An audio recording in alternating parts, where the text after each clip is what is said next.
La semaine de son décès, plus d'1 million de personnes vinrent lui rendre un dernier hommage. Les transports spéciaux furent organisés, il y eut plus de 800 articles dans les journaux. Pourtant, ce saint fut toujours très humble et refusa toute forme d'admiration. Il a guéri des milliers de malades et a fait des miracles extraordinaires. Bienvenue sur la chaîne de Willem d'Avrec. Cette semaine, je vais vous parler d'un très grand saint. Toutefois, il n'était pas vraiment grand par la taille, car il mesurait à peine 1,50 m. Il s'agit de saint André Bessette. Vous allez découvrir la vie de cet homme exceptionnel, qui, quoique très connu de son vivant, est pour une grande majorité tombé dans l'oubli. Il avait une dévotion spéciale pour saint Joseph, et vous découvrirez un rituel que vous pourrez aussi utiliser chez vous pour guérir vos maux. Mais ne croyez pas que ce soit une formule magique qui permette d'agir sans effort. Pour mieux comprendre sa pensée, voici une de ses citations pleines de sagesse. C'est étonnant. On me demande souvent des guérisons, mais bien rarement l'humilité et la foi. C'est pourtant cela le plus important. Avant de commencer, je voulais vous présenter un livre qui m'a été très utile pour l'écriture de cette vidéo. Il s'agit de « Au cœur des guérisons miraculeuses et de leurs secrets ». C'est un livre écrit par le comité Mirabilis. Alors, si vous êtes un habitué de la chaîne, vous savez que je vous ai déjà présenté différents livres de ce comité et qu'ils sont toujours très intéressants et bien documentés. Ce livre est une anthologie qui rapporte un grand nombre de guérisons opérées par les saints de leur vivant. Il y a à la fois des saints connus et d'autres moins, mais vous serez toujours émerveillés par ces récits et vous découvrirez peut-être des faits que vous ne soupçonnez pas. Le livre est disponible partout, dans les librairies, à la Fnac, sur Amazon et d'autres sites similaires.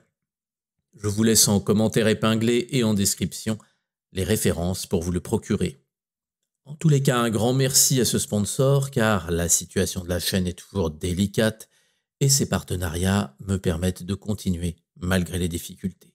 J'en profite également pour remercier toutes les personnes qui me soutiennent avec des dons. Sans vous, rien ne serait possible. Je suis très sensible à votre générosité. Un immense merci. Alfred Bessette, qui deviendra le futur saint André, est né le 9 août 1845 à Saint-Grégoire-le-Grand, un village situé à 40 km au sud-est de Montréal au Québec. Il est le 8e d'une famille de 13 enfants, dont malheureusement 4 sont morts en bas âge. La famille est pauvre, son père est bûcheron et sa mère s'occupe des enfants et de la maison. Dès son plus jeune âge, il est frappé par de dures épreuves. Son père décède écrasé par un arbre alors qu'Alfred n'a que 9 ans. Face à ce drame, sa mère trouve du réconfort en écoutant le prêche d'un prêtre abordant la dévotion à saint Joseph. Évoquant cette époque, saint André dira que, bien que la vie était terriblement difficile, sa mère souriait toujours. Comme il était très chétif et avait une mauvaise santé, sa mère était très affectueuse avec lui. Bien qu'encore très jeune, Alfred est très pieux et tout le monde est étonné de le voir si souvent prier. Mais le sort va s'acharner et alors qu'il n'a que 12 ans, sa mère succombe à la tuberculose et il se retrouve orphelin.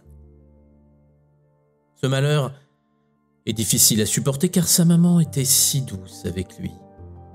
C'est sans doute pour honorer sa mémoire que lui aussi aura une très grande dévotion à saint Joseph. Alfred Bessette est ensuite recueilli par une tante. Trop pauvre, il ne va pas à l'école. Pourtant, il ne manque pas le catéchisme et le prêtre qui le suit est étonné de sa piété. Saint André Bessette ne va donner que très peu de confidences sur cette période de sa vie. Il est assez facile de comprendre pourquoi. En effet, il ne disait jamais de mal de personne et très certainement que durant cette phase de son existence, il a dû souffrir des brimades et des moqueries. Il était en effet très petit, chétif et avec une santé fragile. Vous savez comment sont certains adolescents. De plus, il vivait dans la misère et il a connu de grands moments de solitude. Mais personne ne l'entendait jamais se plaindre. On le trouvait parfois en prière, à genoux, les bras en croix devant un crucifix dans un petit coin de la grange. Il restait toujours serviable et courageux dans les travaux les plus difficiles. À 18 ans, il se rend aux États-Unis et travaille dans les filatures de coton de la Nouvelle-Angleterre. Il reste 4 ans là-bas, mais sa santé est si fragile qu'il ne peut poursuivre et rentre au pays. Alfred fait alors différents petits boulots, sans trouver quelque chose qui lui convienne vraiment. Il loge chez un oncle à Saint-Césaire et fait la rencontre d'un prêtre nommé André Provençal. Alfred est si enthousiasmé par cet abbé qu'il passe tout son temps libre à l'église.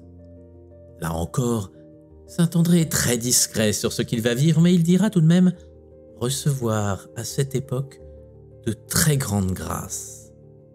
Du jour au lendemain, son comportement change. Alors qu'il était jusqu'alors très timide et n'osait parler à presque personne, il s'adresse aux paroissiens avec beaucoup de douceur et les invite à prier davantage Saint Joseph. Mais cela ne lui vaut que du mépris, et on se moque encore de lui, notamment à cause de sa petite taille. Certains le surnomment le fou à cause de sa dévotion envers Dieu. Cela chagrine beaucoup l'abbé Provençal. Il côtoie Alfred et voit sa piété quotidienne. Il remarque ses efforts pour être toujours bon, malgré la méchanceté dont on fait preuve à son égard. L'abbé sent que ce jeune homme a une vraie vocation. Mais il sait aussi qu'il est peu instruit et n'a presque jamais été à l'école. Il ne peut donc devenir prêtre. Heureusement, une nouvelle congrégation s'est installée à Montréal et elle admet aussi des frères convers. Pour rappel, un frère convers, c'est un laïc qui se dédie plutôt à des tâches matérielles, des travaux manuels, en opposition aux moines de chœur qui sont affectés aux tâches spirituelles. Toutefois, l'abbé Provençal est un peu inquiet. Il sait que la santé fragile d'Alfred peut le desservir et son manque d'instruction ne va pas aider non plus. Alors il lui fait une magnifique lettre de recommandation où il écrit les mots suivants « Je vous envoie un saint, Alfred Bessette.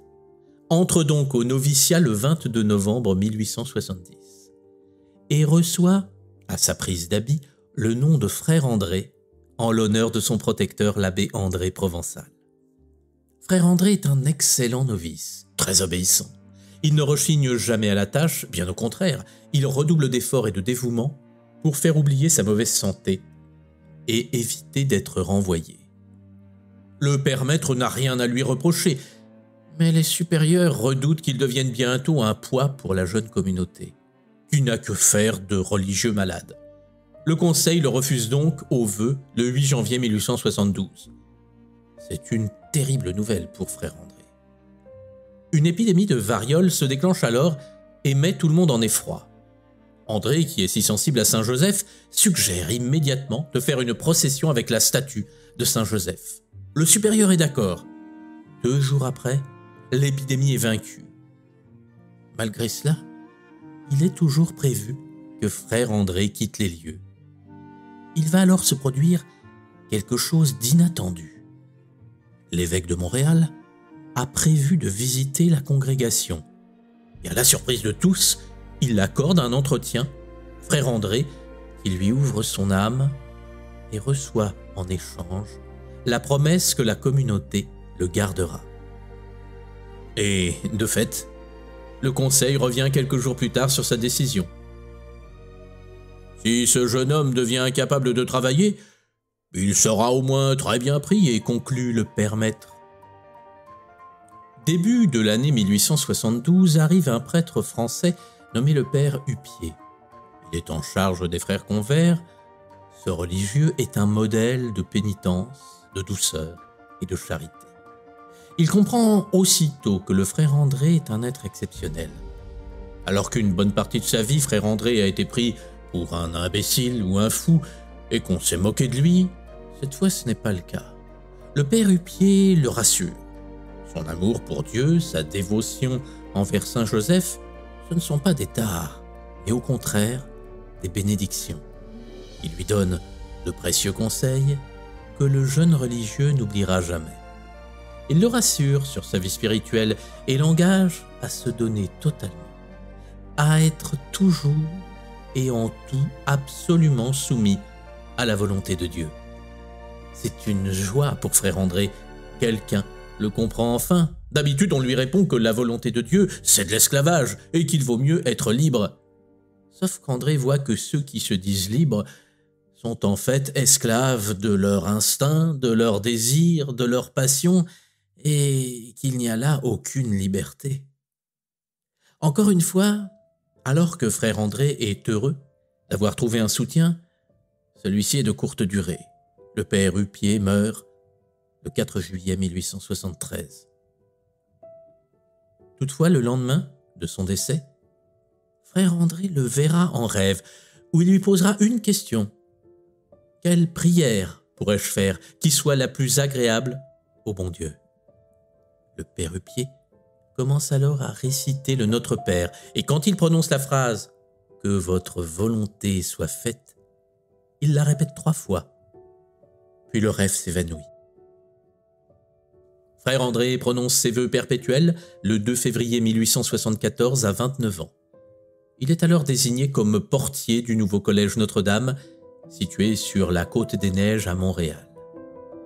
Voici une phrase qu'il disait à propos de cette affectation, démontrant ainsi son grand humour.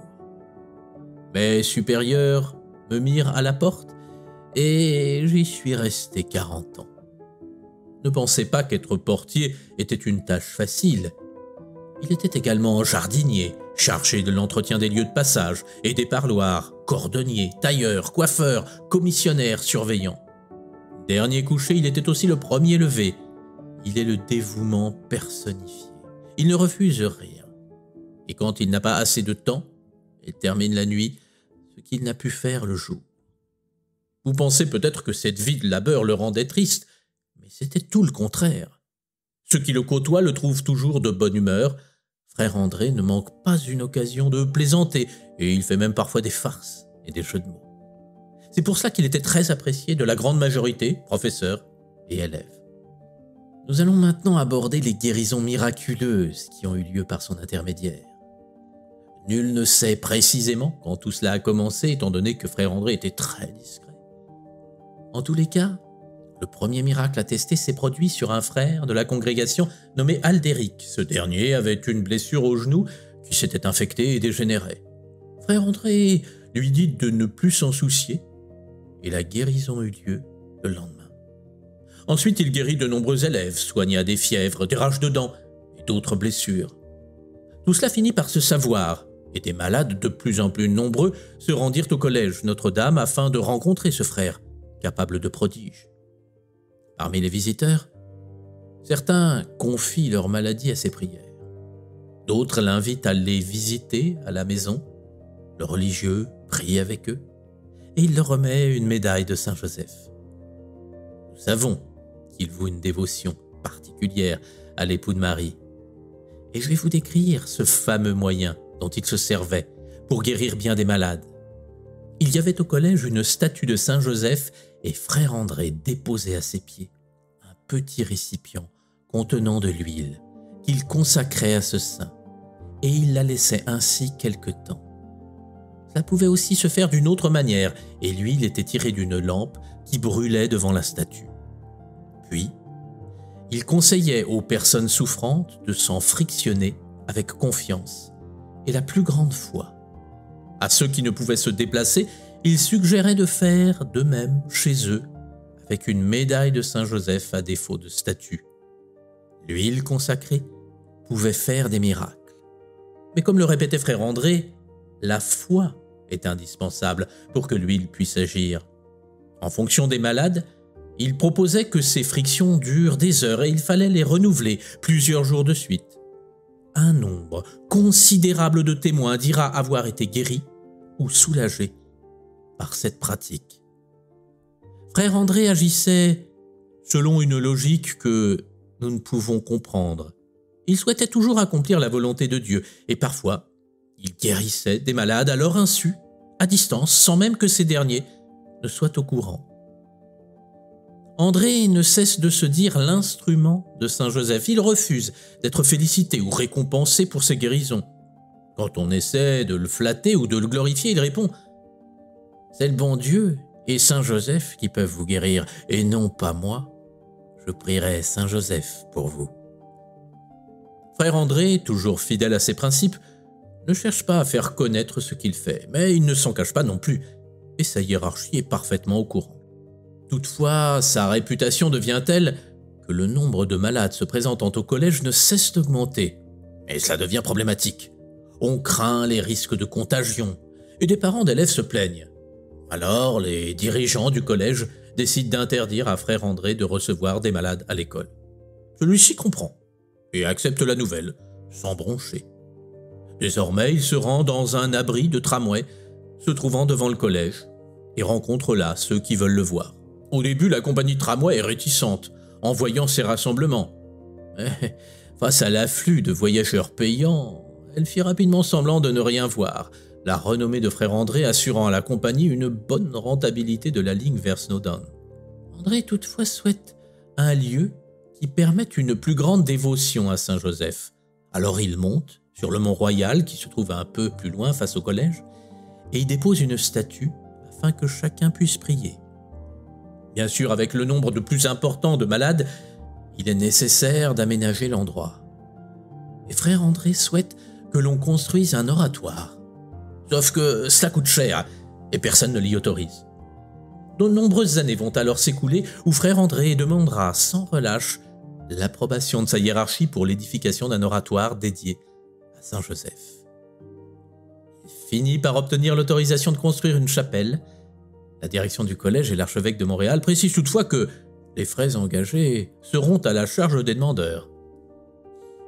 Mais grâce aux dons offerts spontanément, en argent ou en nature, par exemple des statues, des vases, des vêtements liturgiques et même une cloche, le terrain est acquis et le sanctuaire est inauguré le 16 octobre 1904. Bien sûr, c'est une petite chapelle, mais pour le frère André, alors âgé de 59 ans, c'est une belle réussite. Toutefois, la foule est de plus en plus importante et l'afflux croissant des pèlerins devient tel qu'on doit augmenter les dimensions de la chapelle à 4 reprises, de 1908 à 1912. Finalement, c'est un projet de basilique qui sera mis en place. Il débutera en 1924 et s'achèvera en 1967.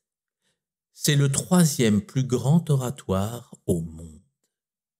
À la mi-juillet 1909, les autorités du Collège Notre-Dame assument l'administration de l'oratoire, dont le frère André devient dorénavant le gardien, le libérant ainsi enfin de sa fonction de portier.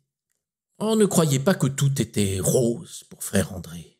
Malgré les miracles et les innombrables guérisons, les détracteurs ne manquent pas, surtout parmi les médecins et dans les presbytères. Combien de fois est-il pris à partie, traité de vieux fou, de frotteux, de graisseux?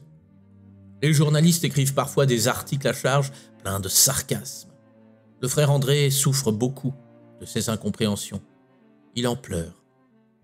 Mais il n'en demeure pas moins fidèle à sa mission. D'ailleurs, à propos de cette belle mission, je vous propose maintenant de découvrir quelques témoignages de guérison afin que vous puissiez vous rendre compte de ce qui pouvait se produire. Comme nous l'avons vu, frère André redonnait souvent espoir aux élèves et les encourageait. Il s'est lié d'amitié avec bien des collégiens. Il priait souvent avec eux. Un jour, un ancien élève vint voir frère André. « Vous vous souvenez de moi? Quand j'étais petit, vous m'emmeniez sur la montagne pour prier Saint Joseph. »« Bien sûr que je me souviens de toi. Que deviens-tu? »« Ah, je ne vais pas bien. J'ai eu un accident.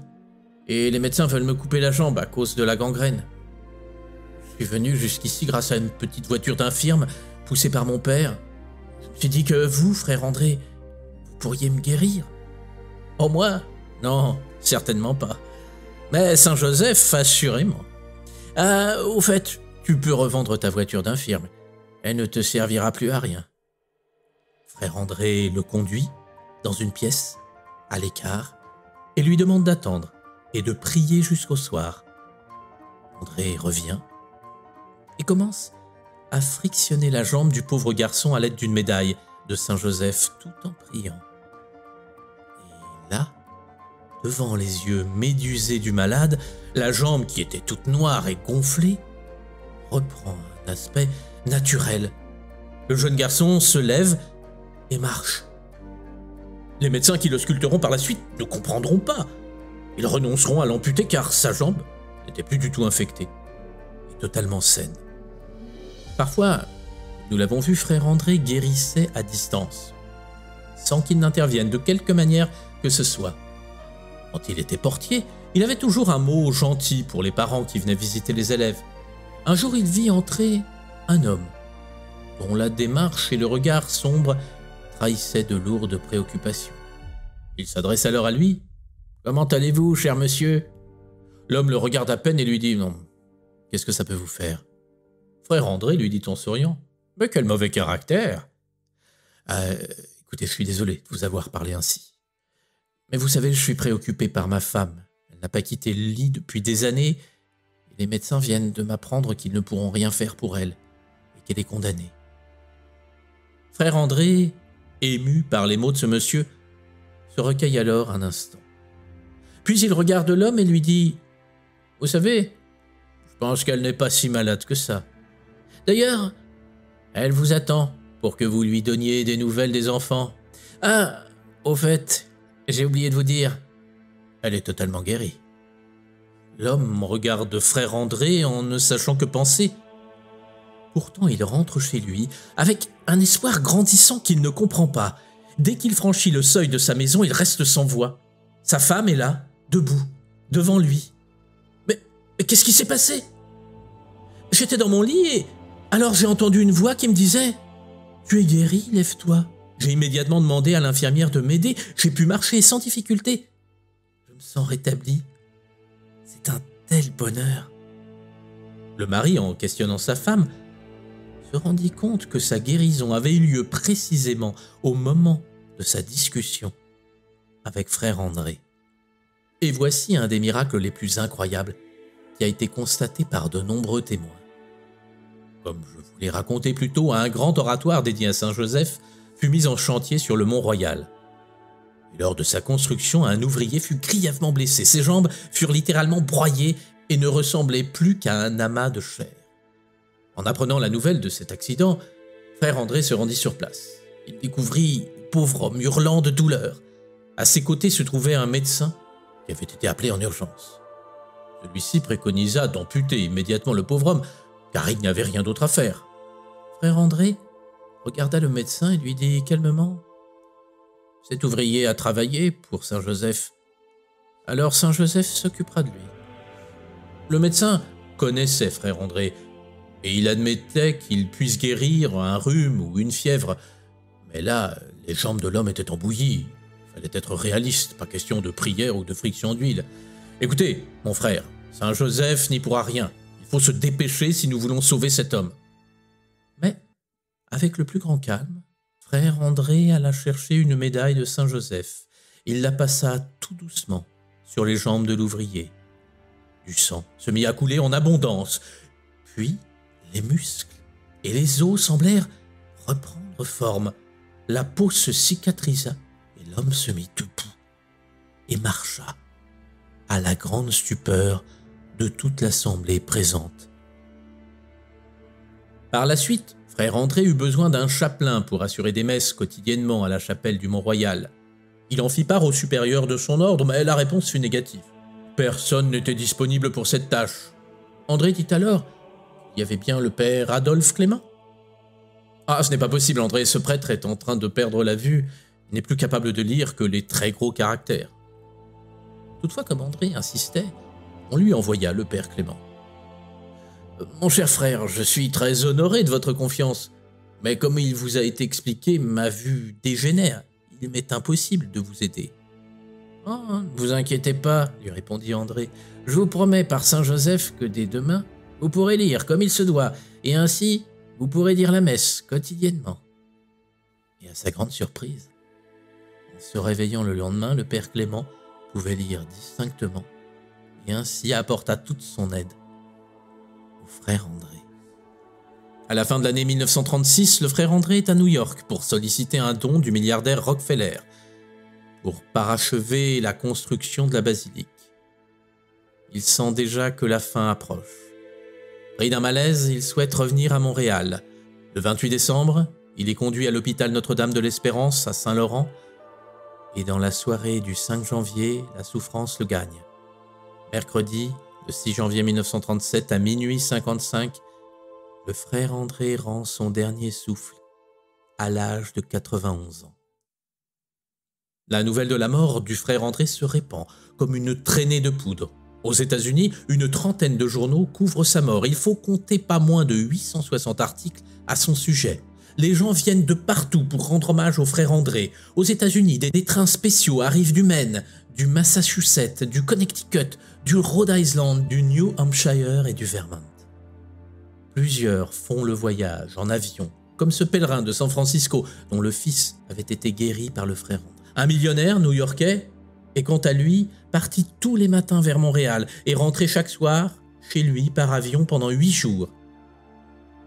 Donc même après les funérailles, il emmenait avec lui chaque fois 4 ou 5 personnes. Immédiatement après sa mort, un moule est appliqué sur son visage afin d'en conserver l'empreinte. Les médecins procèdent également à l'extraction de son cœur qui sera gardé à titre posthume. Les 2 premiers jours, plus de 500 pompiers et 500 policiers se relaient pour assurer l'ordre dans la crypte où le corps du frère André est exposé en chapelle ardente. Son corps sera placé quelques années plus tard dans un tombeau de marbre noir au sein même de la basilique Saint-Joseph, tandis que son cœur, conservé à part dans le même édifice, fera l'objet de dévotion. Frère André a été canonisé le 17 octobre 2010 par le pape Benoît XVI à Rome. Et pour finir, je vous citerai tout simplement une phrase de saint André Bessette qui disait « Quand je serai mort, je vais être rendu au ciel. Je vais être bien plus près du bon Dieu que je ne le suis actuellement. J'aurai plus de pouvoir pour vous aider. » Souvenez-vous de sa dévotion à Saint Joseph et de l'huile sanctifiée qu'il utilisait. N'oubliez pas également que sans la foi, tout est vain. À l'heure actuelle, on nous répète partout qu'il n'y a plus d'espoir. Une grande majorité se lamente du matin au soir. N'oubliez pas ce que Jésus nous disait dans Matthieu. Si vous aviez de la foi comme un grain de sénévé, rien ne vous serait impossible. J'espère que cette vidéo vous a plu. N'oubliez pas que de nombreuses histoires similaires sont disponibles dans le livre Au cœur des guérisons miraculeuses. Si vous voulez m'aider, partagez cette vidéo, mettez un j'aime. C'est une demi-seconde pour vous et ça soutient des semaines de travail. Je vous souhaite le meilleur. Quand il parlait du bon Dieu, les larmes roulaient sur ses yeux, comme s'il connaissait la vérité. L'amour était sa victoire, non pas un chemin de gloire en vrai.